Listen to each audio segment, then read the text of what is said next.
puso los avances de la investigación científica como el conejo, la liebre, y las guías como la tortuga. Y ojalá fuera tan sencillo. El problema es que las guías, que se supone que nos deben de decir qué es lo que debemos hacer, cuándo y cómo, muchas veces nos traen confusión. Y eso es justamente lo que vamos a tratar de poner un poquito en claro esta mañana con las últimas, la guía más reciente del año pasado y de este año. Pero primero tenemos que recordar que efectivamente la prevención cardiovascular funciona. Los resultados son evidentes, no hay ninguna duda.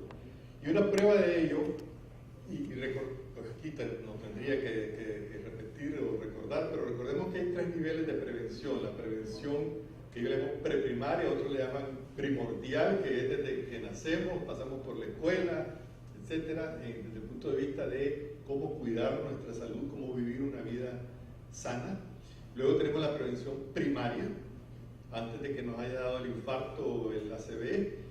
Y luego tenemos la prevención secundaria, cuando nos dio el infarto, nos pusieron el stent y tenemos que seguir tomando medicamentos y cuidándonos, porque si no nos va a dar otro, y un cuidado que va a ser el último, y ojalá que no. Entonces, realmente la prevención tiene una función vital en todos los niveles, pero por supuesto, lo ideal sería que fuera primordial. Si no se puede, por lo menos la prevención primaria, porque la secundaria es obligatoria. Se ha demostrado cómo la morbimortalidad ya en varios países europeos, puedo mencionar el Reino Unido, Dinamarca, Polonia, entre otros, donde ya la mortalidad cardiovascular ha bajado la morbimortalidad a la mitad. De tal forma que las enfermedades cardiovasculares ya están en Europa dejando de ser la causa número 1 de muerte y dándole lugar a otras. Eso obviamente no van a desaparecer, y menos con el tsunami de diabetes que tenemos en el mundo. Sin embargo, definitivamente está demostrándose cómo mejoran con la prevención. En este sentido, nuestros países todavía le falta mucho por hacer. El 80% de los enfermos y pacientes que van a morir con enfermedades cardiovasculares están en nuestros países. Hay mucho todavía por trabajar. Recientemente se presentaron 2 guías que son las que han causado más confusión. La de hipertensión arterial, el famoso JNS8, el JNS7 se publicó cuando fue en el 2007, ¿verdad? No, 2003. ¿Ah? 2003. En 2007 fue una guía europea. 2002. El JNS7, imagínense, pasaron más de 10 años. Estuvimos esperando el JNS8 para que nos diera la gran desilusión y la gran confusión. Ya vamos a ver qué pasó. Y luego las nuevas guías del American College of Cardiology y la American Heart Association en cuanto al manejo de los lípidos. Todo esto ha creado gran controversia, confusión. Hoy vamos a tratar de hacer modestamente un análisis nuestro para ver cuál es el punto de equilibrio en cuanto a costo-efectividad, porque platicando ahorita con los colegas, entre ellos el doctor Argüello, nosotros como país tenemos que adoptar dentro de lo posible, todas aquellas medidas diagnósticas y terapéuticas y de rehabilitación, por supuesto, que sean costo efectivas, no solamente efectivas, costo efectivas, de costo accesible, en lo posible sencillas, obviamente como decían ayer, no a prueba de idiotas, pero lo más sencillo posible, que podamos aplicarlos en nuestro medio pronto y de forma eficiente.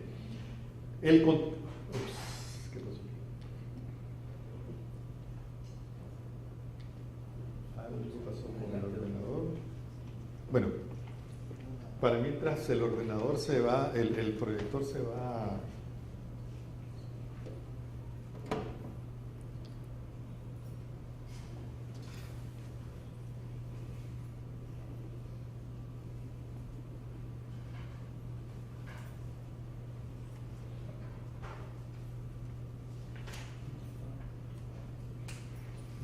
Gracias.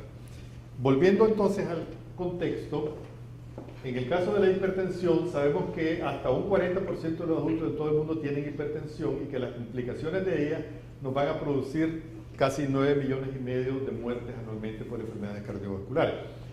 Vamos a ver que todas estas citas miren, esta tiene una semana. Son citas muy recientes, muy actualizadas. Esta es una comparación de las guías de hipertensión. Esta es la guía del 2014, que es la famosa JNS7. Esta es la guía europea del año pasado y hay otras, pero estas son las dos más importantes. Quiero decir que la guía europea, y creo que aquí todos estaremos de acuerdo, ha sido la mejor, la más balanceada, la más pragmática y ha sido muy bien aceptada, incluso por los norteamericanos, que no son tan fáciles en eso. En cambio, la JNS7 provocó una gran confusión con lo siguiente.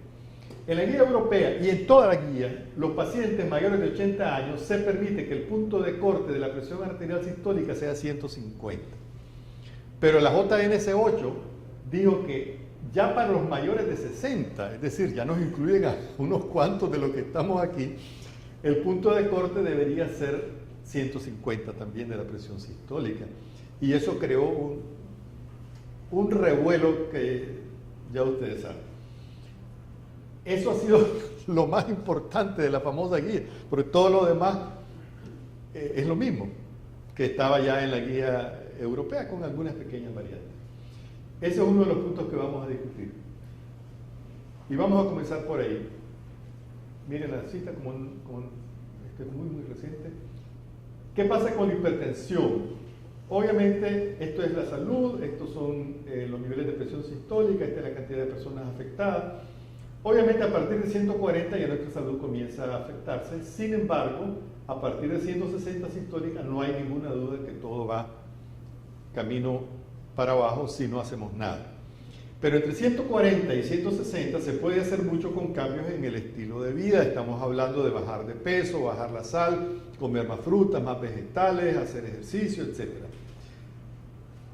Sin embargo, muchos pacientes van a necesitar, porque las guías así lo dicen y con mucha razón, tratamiento médico ya arriba de 140. Todo paciente menor de 60 años que tenga más de 140 persistente va a necesitar tratamiento, sea con cambio del estilo de vida o con medicamento, o ambas cosas. Curiosamente, esto es una tabla bien conocida de la guía europea anterior del 2007, esta fue la del 2007, ¿verdad? El 2007, que ya de alguna forma nos hacía intuir un punto fundamental que se llama riesgo cardiovascular global.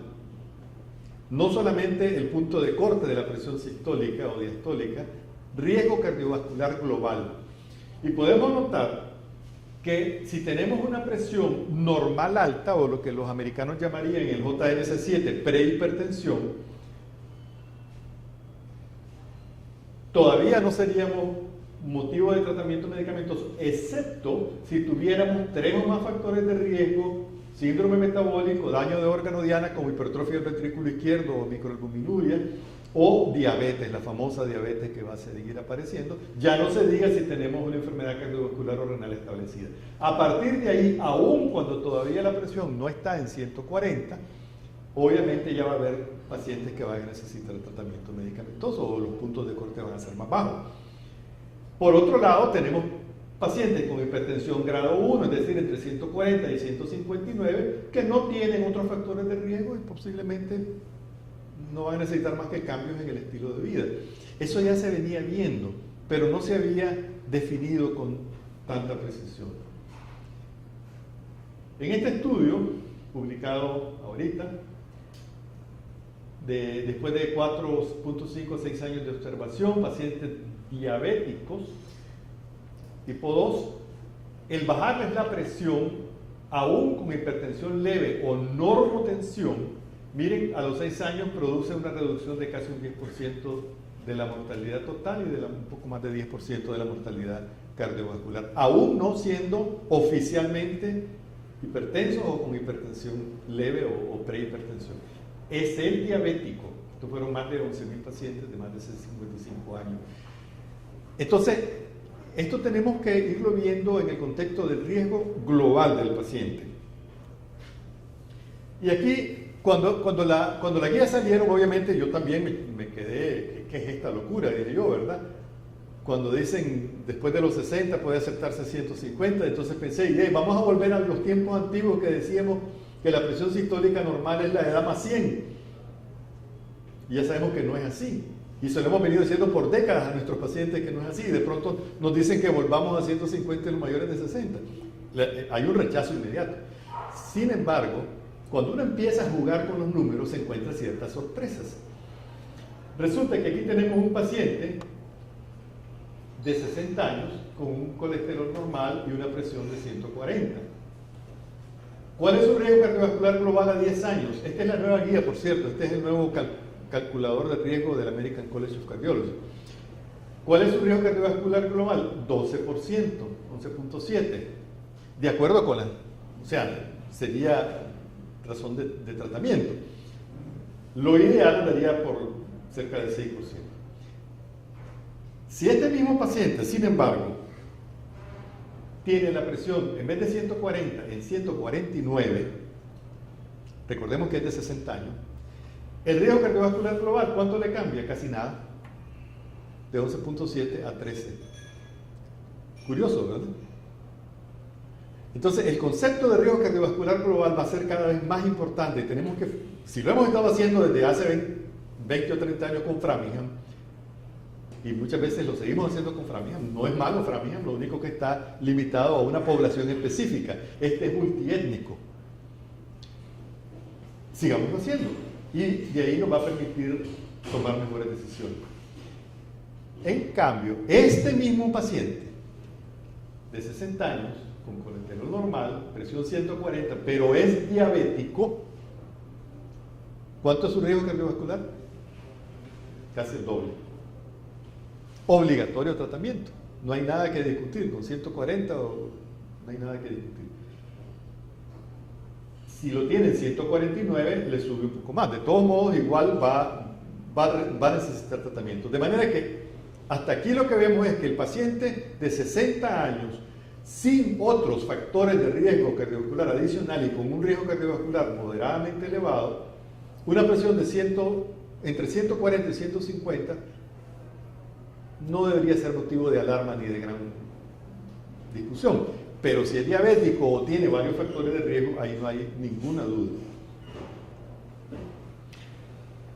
Primera parte. Entonces, en los pacientes mayores de 60 años, sin otros factores de riesgo agregado, una presión sistólica menor de 150 es aceptable. Por lo menos no tenemos que estar regañando al paciente, ¿verdad? Que tiene que tener los 140 o menos obligatorios. Aunque siempre se procuraría que la tenga menor de 140. Si tiene otros factores de riesgo agregados, o síndrome metabólico, o diabetes, o enfermedad renal, o afectación de órgano diana, o enfermedad cardiovascular establecida, obligatoriamente tiene que estar por debajo de 140. Entonces, ahí tenemos un primer punto. Resulta que el JNC8, que nos está diciendo algo que causa confusión, no anda tan perdido cuando empezamos a considerar el riesgo global del paciente. Si el paciente no tiene otros factores de riesgo, podemos decirle, mire, vamos a procurar, don Pedro, que lleguemos a 140, ¿verdad? Pero no vamos a estar presionándolo a que lo haga, porque lo vamos a someter a más estrés y se le va a subir más la presión. Ahora, si es diabético, si tiene varios factores de riesgo, si tiene enfermedades establecidas, pues ahí no hay nada que discutir, tenemos que insistir. ¿Qué hay de las nuevas guías en cuanto al colesterol y el tratamiento con estatina? Esta es la otra gran cosa. Perdonen que tuve que poner esta porque ahí está todo, pero es un poco así muy llena, ¿no? Hay 5 puntos para recordar. El primero, hay 4 grupos que se benefician con las estatinas sin ninguna duda. Número 1, los pacientes que ya tienen enfermedad establecida, es decir, que ya han tenido un infarto, que ya han tenido un ACV, que tienen enfermedad aterosclerótica, ahí no hay duda. Número 2, los pacientes que tienen un colesterol LDL de 190 o más. Eso ha sido siempre así, eso no es nada nuevo. Eso desde los tiempos de Framingham, ese es el paciente que equivale a una enfermedad, a una hipercolesterolemia familiar, aunque no lo sea necesariamente de origen genético, tiene que ser tratado con estatina. Luego tenemos el paciente que anda con un LDL debajo de 190, pero arriba de 70, que es el LDL aparentemente, digamos, ideal, pero que es diabético, tiene entre 40 y 75 años y es diabético. Ese también se va a beneficiar del tratamiento con estatina. Igual que con la presión, la misma situación, ¿verdad? Es diabético, su riesgo es alto, por lo tanto no hay duda de que hay que darle tratamiento. Pero aquí está un cuarto punto, que es el punto de discusión. Es el paciente de 40 a 75 con un LDL debajo de 190, pero por arriba de 70, y con un riesgo cardiovascular global de 7.5% o más. Y ahí saltaron todas las alarmas. ¿Cómo es eso? Porque hasta este momento con Framingham estábamos acostumbrados a que se consideraba de alto riesgo y de obligatorio tratamiento riesgo cardiovascular o riesgo coronario de 20% o más. Y de pronto nos lo bajan a 7.5. ¿Y qué pasó? Bueno, esto no es así tan caprichoso. Si mal no recordamos, en la mujer, ya en años recientes, el riesgo global de Framingham, y con nuevos parámetros incluidos, incluyendo la proteína C reactiva, la historia familiar, etc., en la mujer ya había bajado de 20 a 10%. No sé si nos dimos cuenta de esa pasadita, pero eso pasó hace ya como unos 4 o 5 años.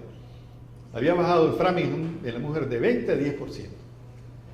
Pero ahora nos lo bajan a 7.5 y no nos dicen qué género, ¿verdad? Entonces, de pronto, de 20 a 7.5, todo el mundo brinca. Luego, nos dan una nueva guía de cálculo, que es la que les presenté antes cuando estuvimos haciendo los diferentes cálculos con la presión arterial. Esa es la nueva guía, que es una guía multiétnica y que incluye, no solamente Framingham incluía eventos coronarios duros, esta incluye eventos cardiovasculares globales, parecido a lo que tenía la guía europea desde antes, incluyendo entonces eventos cerebrovasculares, etc. Y es multiétnica. Por supuesto, siempre se va a insistir en las modificaciones del estilo de vida, tabaco, ejercicio, dieta, más frutas, más vegetales, poco alcohol, bajar de peso, eso es obligatorio. Y lo otro, que también ha causado gran revuelo, es que ya no nos dicen que tenemos que estar chequeando el colesterol a cada rato. Simplemente partimos de ahí y ahí te vas. Ahí hay una gran discusión y ahí sí quiero decir que si bien es cierto que no es necesario que estemos chequeando el colesterol a cada rato, sin embargo sí es bueno, recomendable hacer por lo menos un control a los 3 meses o algo así, para ver que el LDL nos haya bajado por debajo de 70, porque si no en realidad no andamos en la meta. Y darle un seguimiento por lo menos al año. Pero nuevamente estamos en el punto de corte de 7.5% de riesgo global. Y bueno, lo del calculador de riesgo, como les digo, que es multiétnico y que incluye tanto cardiovascular como cerebrovascular. Entonces, bueno, ¿qué pasa con los otros marcadores? Recordemos que en los últimos 10 años han salido un montón de marcadores que todos elevan el riesgo, pero a la hora de ponerlo en conjunto, cuando se hace el área bajo la curva, etcétera, no cambian mucho. De esos marcadores que quedaron, bueno, primero, como ya decíamos, que ya incluye ambos riesgos, cardiovascular y cerebrovascular, que es multiétnico, que no solamente Framingham, y solamente quedaron 4 marcadores para ser considerados. 1, la historia familiar. Eso no va a cambiar en nada. La historia familiar es más importante que los cálculos genéticos. Nos pueden hacer el genoma, nos pueden decir, nos encuentran un montón de variantes genéticas que tienen poquito impacto, un 10% tal vez, y necesitas como 10 variantes genéticas para que tu riesgo suba un montón. En cambio, la historia familiar por sí sola nos duplica o nos eleva más del doble el riesgo, de entre 1.5 a más del doble. ¿Por qué?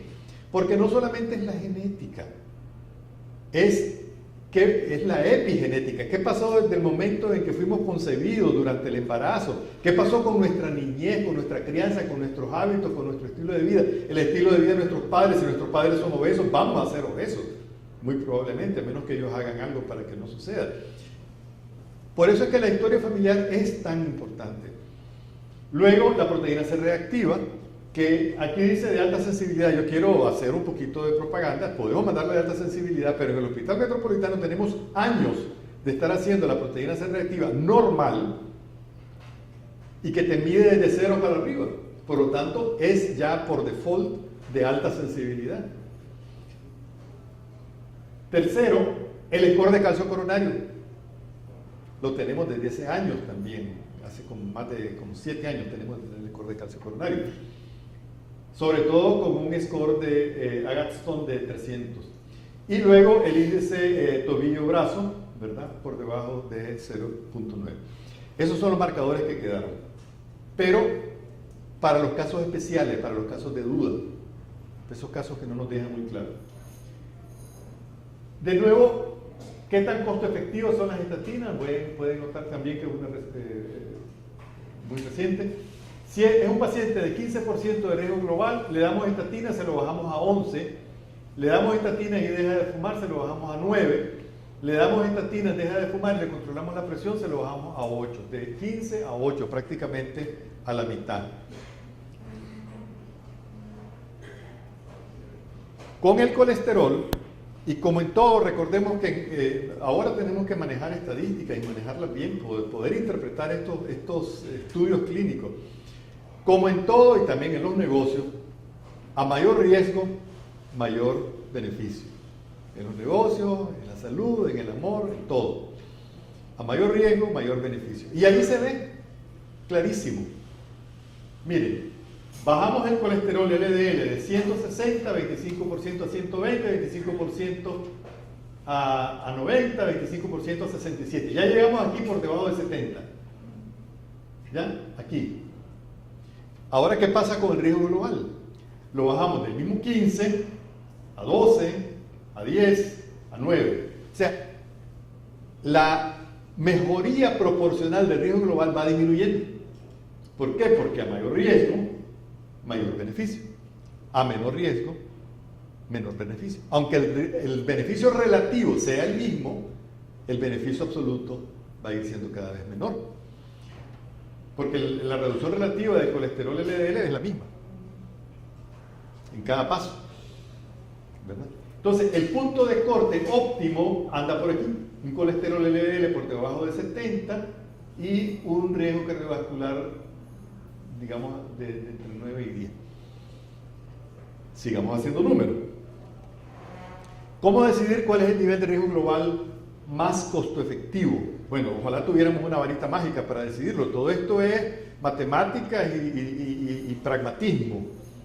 Y si hay con qué pagar, lo que cuestan las medicinas o lo que sea. Hace años publicamos en el British Medical Journal lo que es la regla 330 de medicina basada en evidencia. Esto nos puede servir de guía porque después de revisar cientos de estudios clínicos, créanme que fueron más de 500 estudios clínicos, llegó un momento que para mí estaba clarísimo. ¿Cuáles eran los estudios que llegaban para quedarse? En el 2001 salió el Plavix. El día que salió el Plavix, el día que salió publicado en Lancet, a mí me tocó dar una conferencia y lo puse como adendum y dije, Plavix o clopidogrel cumple la regla 330, viene a quedarse. Y un mes después, en el Europeo de Cardiología en Estocolmo, era la estrella. O sea, esa regla 330, ese cálculo es bien sencillo. Todos los estudios clínicos que llegan para quedarse la cumplen en mayor o menor grado. ¿Qué significa? La reducción del riesgo relativo es de 20% o más, pero pocas veces menos de 20%. La reducción del riesgo absoluto es de 3% o más, pero pocas veces menos del 2%. Y el número necesario a tratar, el NNT, para obtener un beneficio, para evitar un infarto, un ACV, un evento, una intervención coronaria, es de 30 o menos. Recordemos que mientras menos tengamos que tratar, mejor. De 30 o menos. Máximo 50. Eso es en lo general la regla 330. Es sencilla.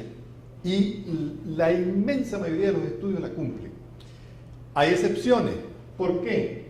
Porque si estamos hablando de eventos críticos como mortalidad, o si estamos hablando de fármacos de muy bajo costo y muy accesibles como aspirinita, pues podemos ser más tolerantes y aceptar un NNT, digamos, de 100, por ejemplo. Siempre y cuando la relación beneficio-riesgo, en este caso riesgo de complicaciones como sangrado, por ejemplo, sea aceptable. Que también la regla ayuda a definir eso, pero ese es punto de otra discusión. Entonces, por ahí está la referencia. El RNT para estatinas, un paciente que tratamos con estatinas por 5 años. Si su riesgo global es de 20%, no hay ninguna duda que es costo efectivo. Un NNT de 5 para eventos globales, de 70 para infarto, de 228 para ACV, 250 para evitar una muerte. Ahí la costo efectividad no es discutible porque algunos de estos elementos se dan. Y vuelvo a repetir, no tenemos una varita mágica, no tenemos una fórmula precisa para decir, hay otras fórmulas para costo efectividad donde ya incluyen los costos. El famoso Quality Adjusted Life Years, los costos por quali, ese es el elemento más definitorio de costo efectividad, pero también es subjetivo. El quali aceptado es decir, si por cada quali que ganamos nos cuesta $50,000 o menos al año. Igual es subjetivo, es lo que la sociedad está dispuesta o puede pagar. No hay una varita mágica. Entonces, desde el punto de vista científico, nos guiamos por cosas como esta. Entonces, si es pagable, pues con 20% no hay ninguna duda que es costo efectivo. Con 15% todavía hay cierta costo efectividad, todavía beneficia en mortalidad. Con 10% todavía hay un poquito de costo efectividad, ya no afecta mortalidad. Ya 7.5 ya prácticamente deja de ser costo efectivo. Entonces, ¿por qué los gringos escogieron 7.5? Es un poco difícil de entender.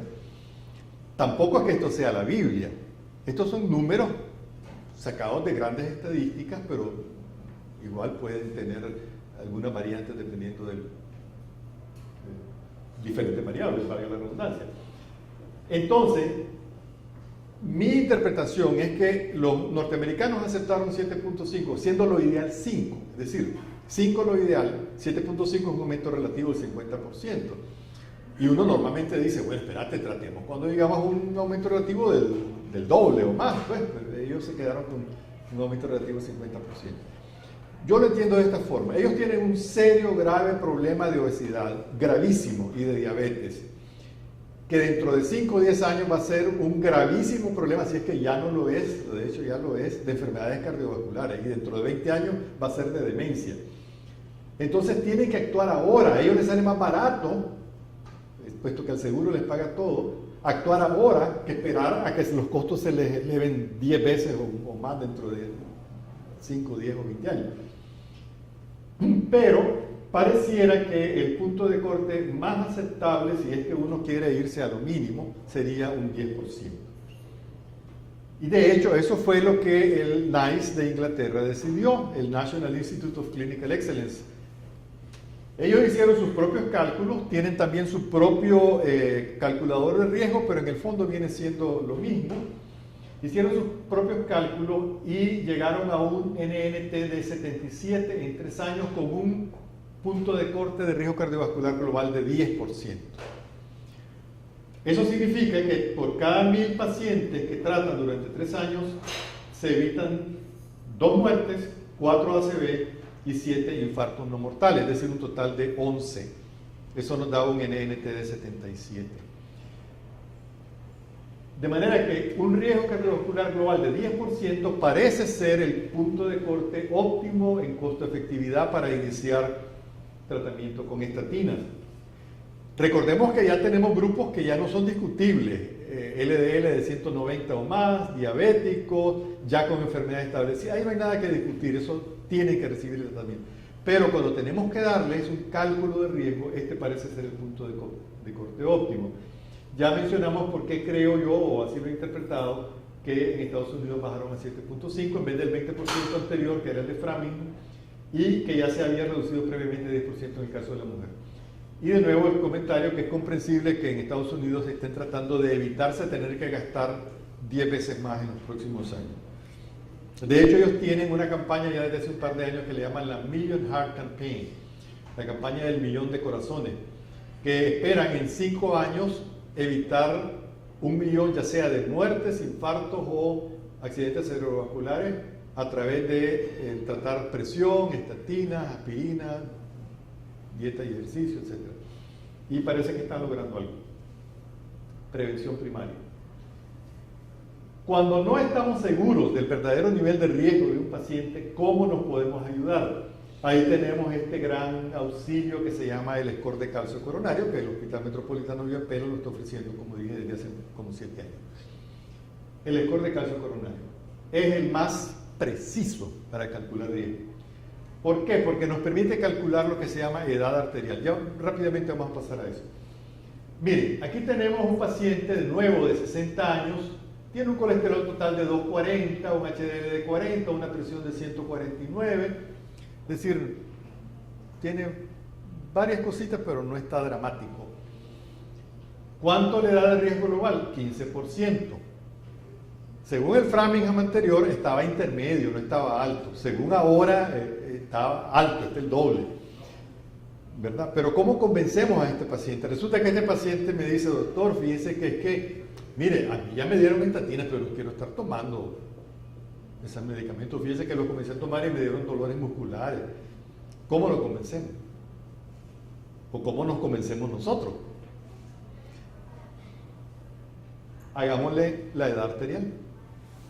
Este es del estudio MESA, que es multiétnico. Si este paciente de 60 años con colesterol de 240, HDL 40, sistólica de 149, no fuma, no es hipertenso, pero tiene un score de calcio de 20, que es lo que corresponde con su edad, porque si tuviera de 300 no hay discusión, hay que tratarlo. Si tuviera de 100 inclusive, hay que tratarlo. Pero tiene uno de 20, corresponde con su edad. Entonces nos da una edad arterial de 65 años, un riesgo de Framingham de 16 utilizando la edad cronológica y un riesgo de Framingham de 16 utilizando la edad arterial. ¿Es candidato a tratamiento? Sí, sí es candidato a tratamiento. Por otro lado, ese mismo paciente siempre tiene 60 años, nunca envejeció más, tiene un colesterol de 240, HDL de 40, presión de 149, es el mismo paciente, igualito. Pero le hicimos el score de calcio y resulta que nos da 0, cuando debería tener 20, nos da 0. Nos sorprendemos. No, fíjense que yo tengo una señora de 92 años que tiene score de calcio de 0. Yo no lo quería creer. Créanmelo, yo no lo quería creer. Fui a ver al tomógrafo, fui a que me lo demostrara, ahí tengo la imagen. Hay gente de 60 años que tiene score de calcio de 0. ¿Qué significa eso? Significa que su edad arterial no es de 60 años, es de 39 años. Su score de Framingham, calculado según edad cronológica, sigue siendo 16, eso no ha cambiado. Pero su score real, ajustado a su edad arterial, miren cuánto es, 3%. Y es el mismo paciente que dijo, doctor, yo no quiero estar tomando nada, me da dolores en los músculos. ¿Qué le vamos a decir? Bueno, está bien. Haga dieta, haga ejercicio, baje ese colesterol por la buena, pero no lo podemos obligar a que tome medicina. Tenemos todo eso, lo tenemos, todo eso lo tenemos aquí. Todo eso lo tenemos aquí. Todo es familiarizarnos con ello. Resumiendo, en los pacientes mayores de 60 años, sin otros factores de riesgo agregado, una presión sistólica menor de 140 es aceptable, aunque siempre se procuraría que la tenga menor de 150 es aceptable, aunque procuraríamos que la tenga menor de 140. Si tiene otros factores de riesgo agregados, síndrome metabólico, diabetes, enfermedad renal, enfermedad cardiovascular, afectación de órgano diana, tiene que estar por debajo de 140. Un riesgo cardiovascular global de 10% parece ser el punto de corte óptimo en cuanto a costo-efectividad. Es el mínimo, que es aceptablemente costo-efectivo para iniciar tratamiento. Aunque en Estados Unidos es de 7.5, esa es su decisión, nosotros no la vamos a cambiar. En los casos de duda, o si queremos tener mayor certeza en el cálculo de riesgo, sobre todo de eventos coronarios, nos auxiliamos con el score de calcio coronario. Muchas gracias.